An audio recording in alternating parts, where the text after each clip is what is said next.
First and foremost, I love to give all praise, honor, and glory to Yahweh by Hashem Yahushai, by Hashem Rikah Kodash. And I like to say double honors to the apostles of GMS, who I learn from daily. But I want to jump into this lesson. The Native Americans, or the so-called Indians, are emphatically of the 10 lost tribes of Israel, which is the northern kingdom of Israel in the Bible. In 2nd Ezra, chapter 13, verse 39 through 47, it speaks about them sailing to a land where never mankind dwelt to keep their laws, statutes, and commandments of the Most High Yahweh. America, which is also called Asarit or Arsarit in the Bible, was considered the New World because the Old World was mostly in the Eastern Hemisphere, and that pretty much is where most of the whole Bible took place. There are tons of information out there proving who the true Israelites of the Bible are, but it's being looked over, or better yet, suppressed by the rulers of this world. Because if you admit we are the chosen people, then you have to admit who you are and what you did. Esau, you have hell to pay for putting your hands on the Israelites, the true Israelites of the Bible, the chosen seed, the chosen people. And everybody that followed the ways of Esau, who's drunk with the wine of his fornication, will be destroyed also, according to the book of Revelation. But I want to play this little short video by Glenn Beck. And he's pretty much speaking on these artifacts that were found in Ohio but suppressed by the Smithsonian Institution. But first, I want to get into the 2nd Ezra, chapter 13, verse 39 through 47. It's in 2nd Ezra, chapter 13, and I'm going to start at verse 39. And it says, "Whereas thou sawest that he gathered another piece of a multitude unto him, those are the 10 tribes, which were carried away prisoners out of their own land in the time of Osea the king, whom Salmanassar, the king of Assyria, led away captive. And he carried them over the waters, and so came they into another land. But they took his counsel among themselves, that they would leave the multitude of the heathen, and go forth into a further country where never mankind dwelt." Where is that? The New World, America.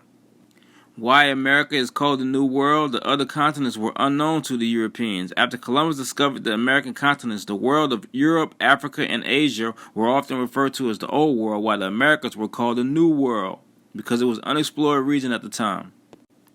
But they took this counsel among themselves, that they would leave the multitude of the heathen and go forth into a further country where never mankind dwelt, that they might there keep their statutes, which they never kept in their own land. And they entered into the Euphrates by the narrow places of the river. For the Most High then showed signs for them, and held still the flood, till they were passed over. For through that country there was a great way to go, namely of a year and a half. And the same region is called Arsarit, America. And I'm going to prove to you that Christopher Columbus had the book of Esdras. He knew that the 10 tribes was dwelling over there in the New World. That's the reason behind him wanting to sail over there and find them. Columbus Day. In 1492, Columbus sailed the ocean blue, and his interpreter was a Jew whose name was Lou, and that is true. Indeed, it is true. Louis de Torres was not the only Jew who sailed with Columbus on the 3rd of August that year. Columbus' navigator and his doctor were also Jews, all three. And 2 more were Jews who underwent formal conversion to Christianity one day before the voyage began, but were nevertheless viewed as Jews both by other Jews and by the Spanish Christians, who called Jews converted to Christianity Morenos, meaning swine. Columbus included de Torres because de Torres spoke Hebrew. What language do Israelites speak again? Okay. Columbus included de Torres because de Torres spoke Hebrew. Columbus evidently believed or wanted to believe that he would meet Hebrew-speaking Jews on reaching the other side of the world.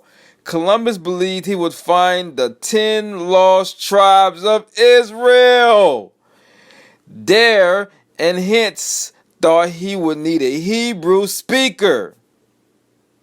It should be noted that the voyage of Columbus was financed by two Jews, fake Jews. They knew who we was. They knew where we was at. They had our book.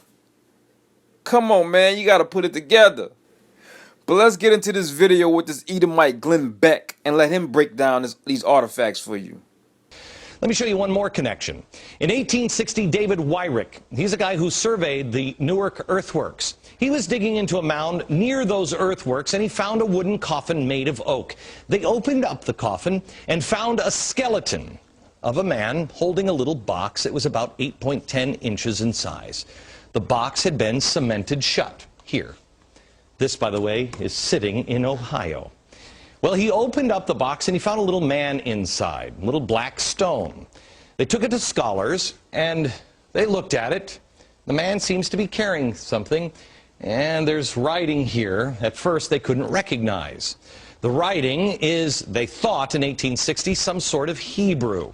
Well, finally, about 20 years later, they found some rabbis living in the area, and the rabbis looked at that, and they could read it. They said it was an old kind of block Hebrew, and it was a rendition of the Ten Commandments.